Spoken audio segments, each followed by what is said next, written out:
Os descobrimentos marítimos portugueses são uma atividade complexa, com muitos aspectos, com muitas áreas. Bom, eu nesta sequência tentei encontrar 3 fases essenciais. A primeira é ainda a fase henriquina, a fase das navegações atlânticas, a fase em que os portugueses voam até às ilhas. Chamei-lhe o voo dos Açores. Não é que os Açores tenham nada a ver com pássaros. Açores quer dizer ilhas azuis, avistadas ao longe. Quem lhe pôs o nome azuis são italianos do norte. Depois há uma segunda fase em que o plano atlântico passa para a Índia. Nessa altura, portugueses e espanhóis encontram-se e dividem o mundo ao meio. É realmente a partilha de Tordesilhas. E isso vai levar os portugueses a todo o mundo, ao Índico, ao Pacífico, onde realizam uma ação também cheia de contradições. Olhem, quem a entendeu bem foi o Fernão Mendes. Até lhe chamaram por causa disso mentiroso. Fernão Mendes, minto. Ele não mentia, não. Aquilo é um brado da consciência do homem civilizado ante o espetáculo fascinante de civilizações diferentes.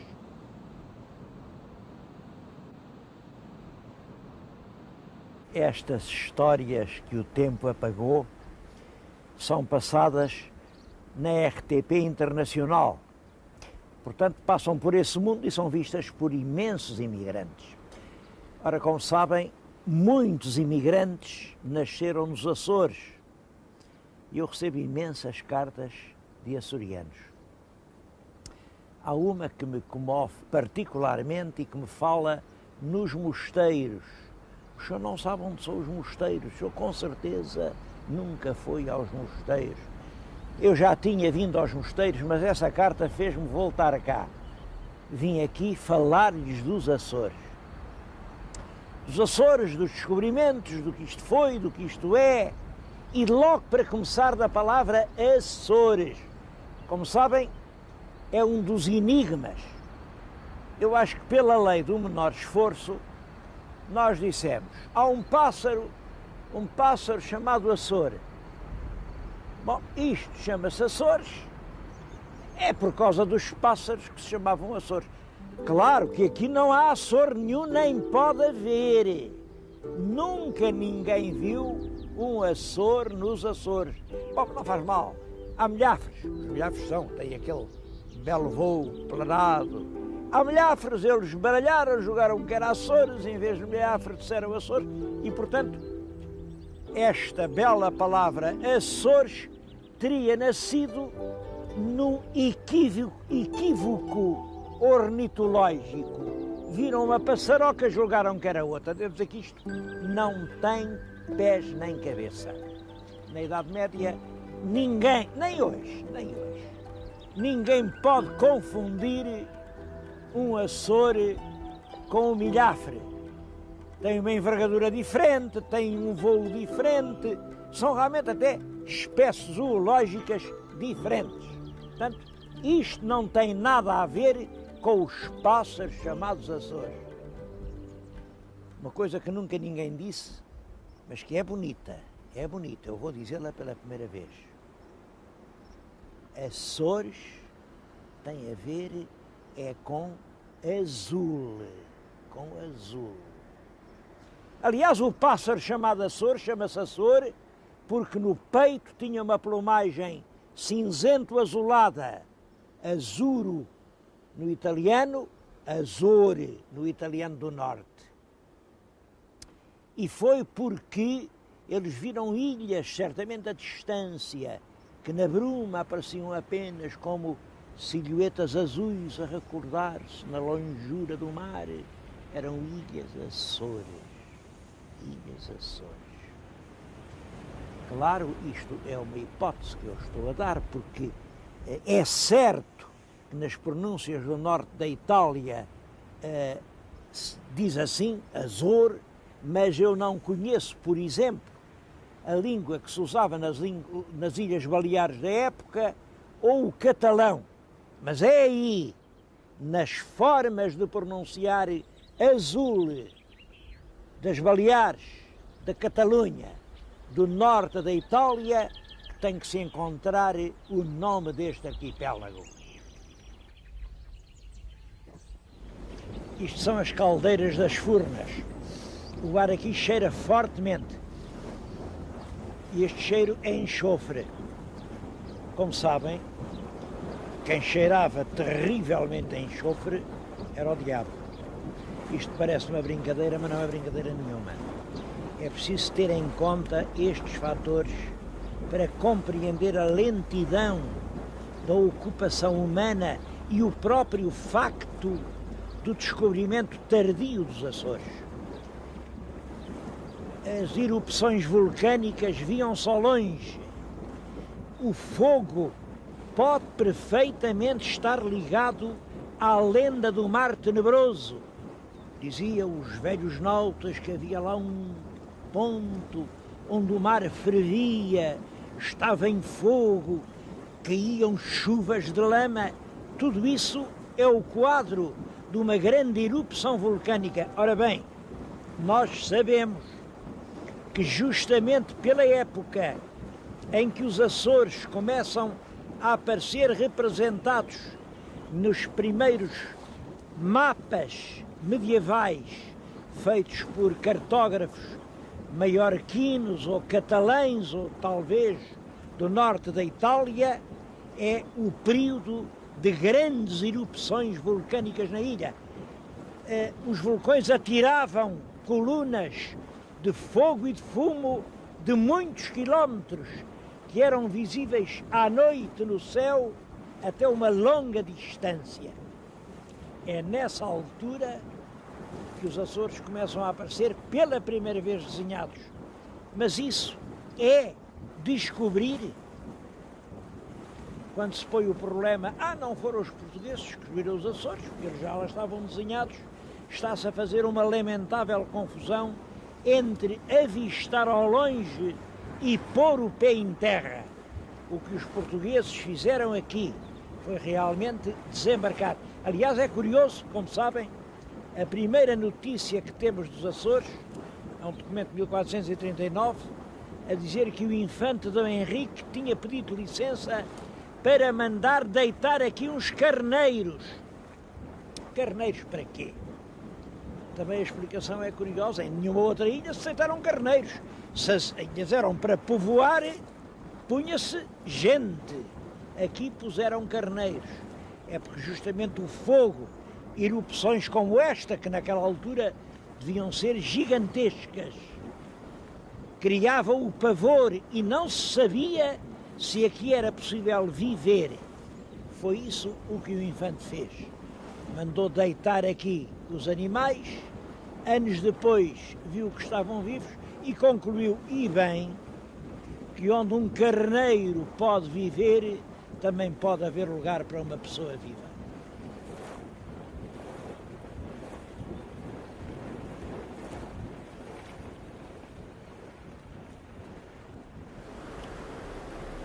A chegada dos portugueses aqui à ilha de São Miguel ficou envolvida numa lenda, uma lenda que há de ter algum fundo de verdade.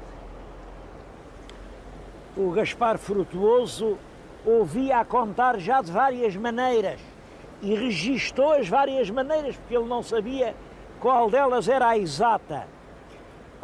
Começa sempre do mesmo modo: 2 homens e uma mulher, e também acaba sempre da mesma maneira, na ponta de uma corda de enforcar.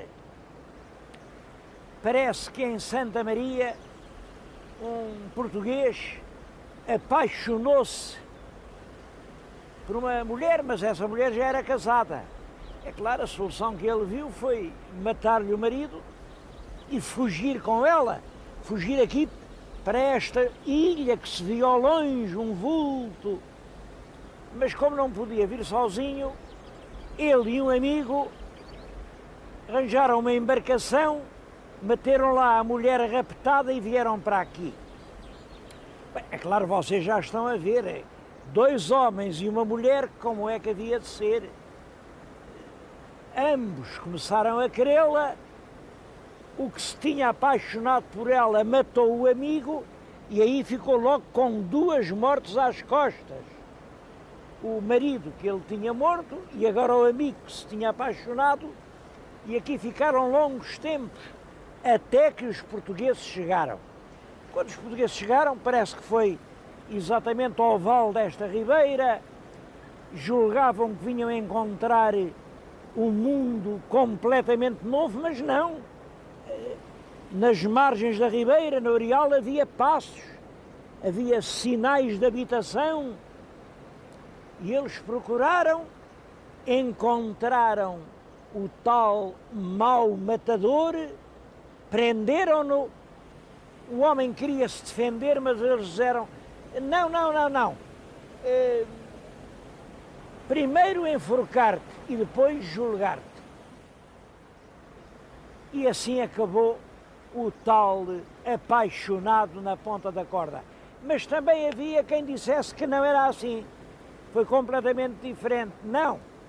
Quem já estava farta daquela companhia era a mulher. Por isso, mal chegaram os portugueses, ela correu aí, desses bosques, veio cá abaixo e disse: olhem, eu vivo com o homem que El Rei persegue, ele já matou o meu marido e agora matou o outro que estava apaixonado. Claro, os portugueses agarraram-no e então passou-se a mesma coisa. Não, primeiro julgar-te, enforcar-te e depois instruir o processo. Seja como fosse, esta lenda ficou uma lenda de uma justiça sumária nascida de uns amores adúlteros.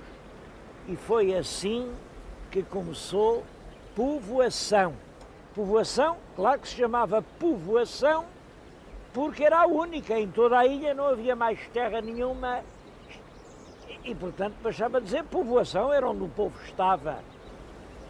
Isso terá sido, não erra muito quem disser que foi entre 1450 e 1455, porque logo a seguir há um surto enorme de povoação e aparecem várias terras com foral de vila. Quase todas as povoações açorianas nascem desta mesma forma. Uma pequena reentrância na costa, um areal, às vezes um areal de pedra, onde eles podiam colocar os seus barcos, pô-los em terra, a varar, como diz na nau Catarineta, e onde depois construíam os seus abrigos. Bom, e ali nasciam rudimentos de aldeias cujo destino dependia de 2 coisas. Primeiro, das terras, da fertilidade das terras que eles encontravam para agricultar. E depois do próprio varadouro, porque muitos desses portos improvisados se inutilizaram rapidamente. Noutros casos, deram origem a povoações importantes. É curioso que, depressa, a principal cidade dos Açores foi Angra, justamente porque tinha o principal porto, que era o de Angra. Não muito longe daqui, e ligado com uma pequena Angra que proporcionava um porto muito curioso, nasceu Vila Franca do Campo.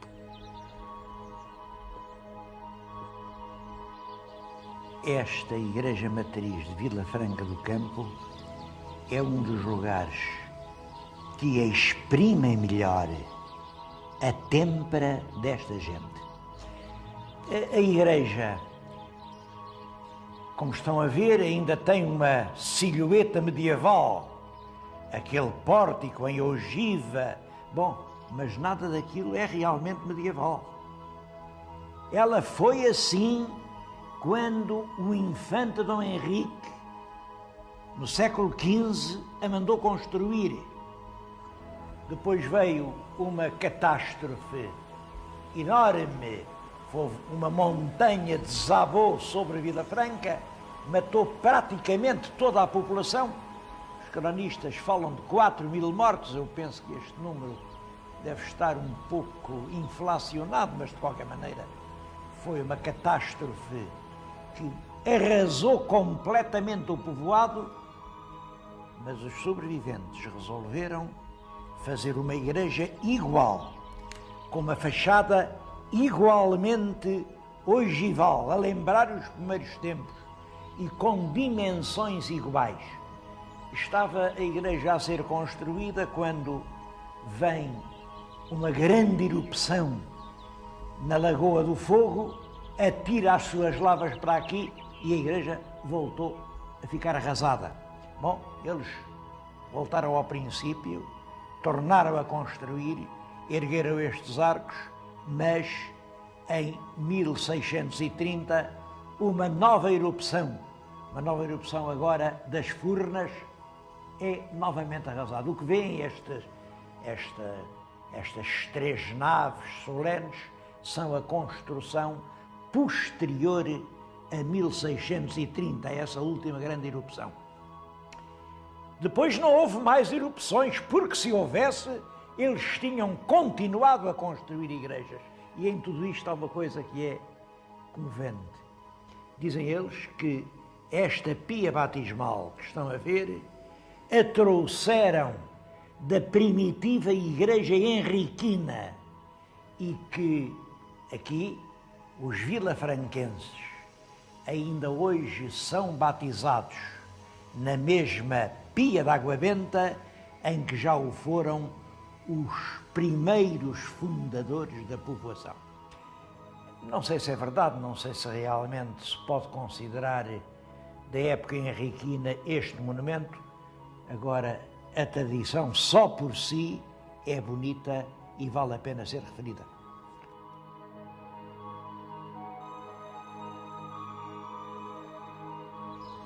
A partir desse seu primeiro assentamento, os povoadores e depois os filhos deles e os netos deles foram tentando penetrar no interior da ilha.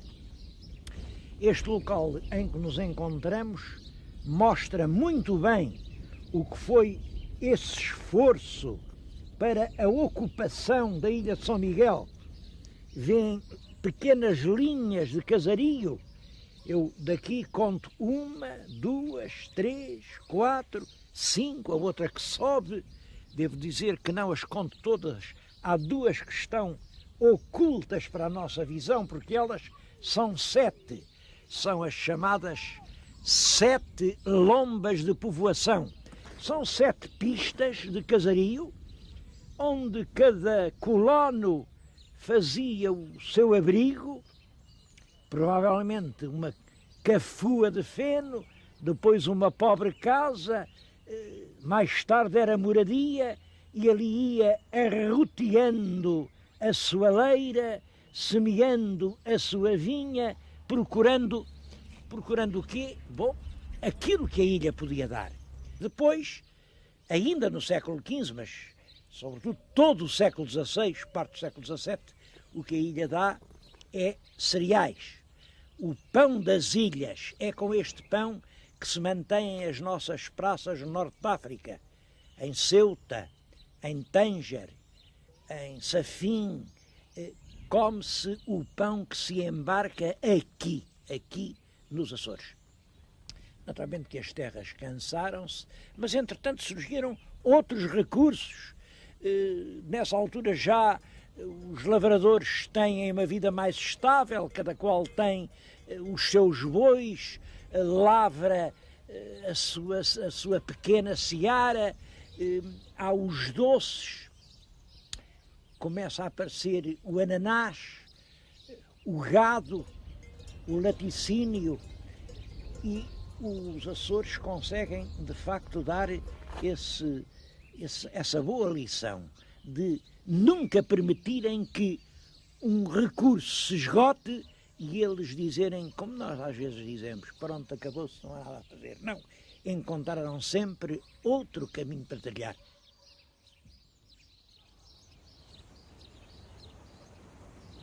O açoriano representa um tipo excepcionalmente civilizado.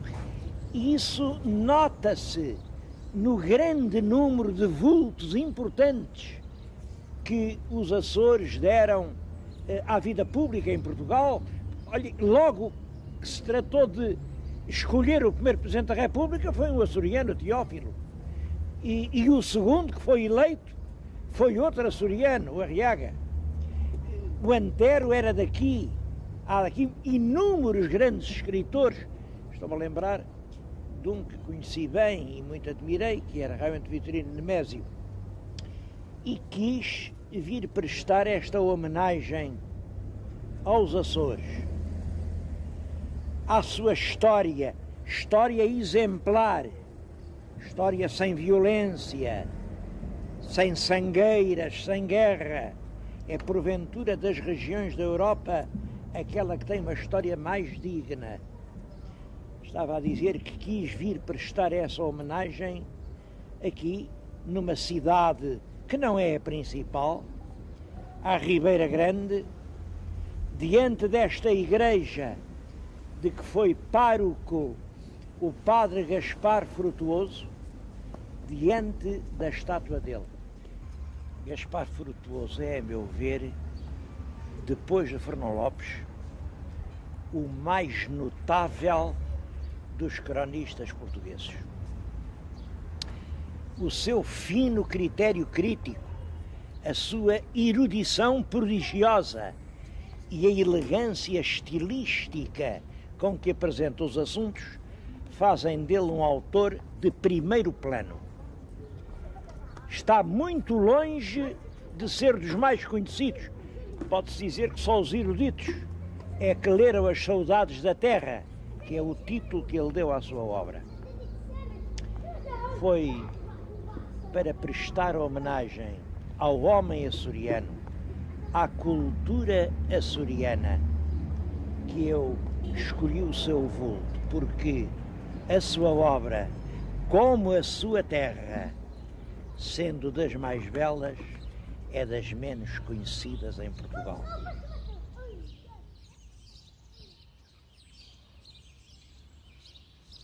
Uma banalidade que não pode deixar de lembrar a quem vem aos Açores é a história da Atlântida. Há muita gente que diz que a Atlântida era aqui, que estas 9 ilhas são o que resta do grande continente da Atlântida. É claro que isso é uma história sem qualquer fundamento, mas os Açores relacionam-se com a Atlântida de uma outra maneira muito mais sinuosa e harmoniosa. Sabem que a Atlântida é um mito. Grandes escritores da antiguidade, a começar pelo Platão, no Proteu, falam de um continente antiquíssimo, fabuloso e perdido.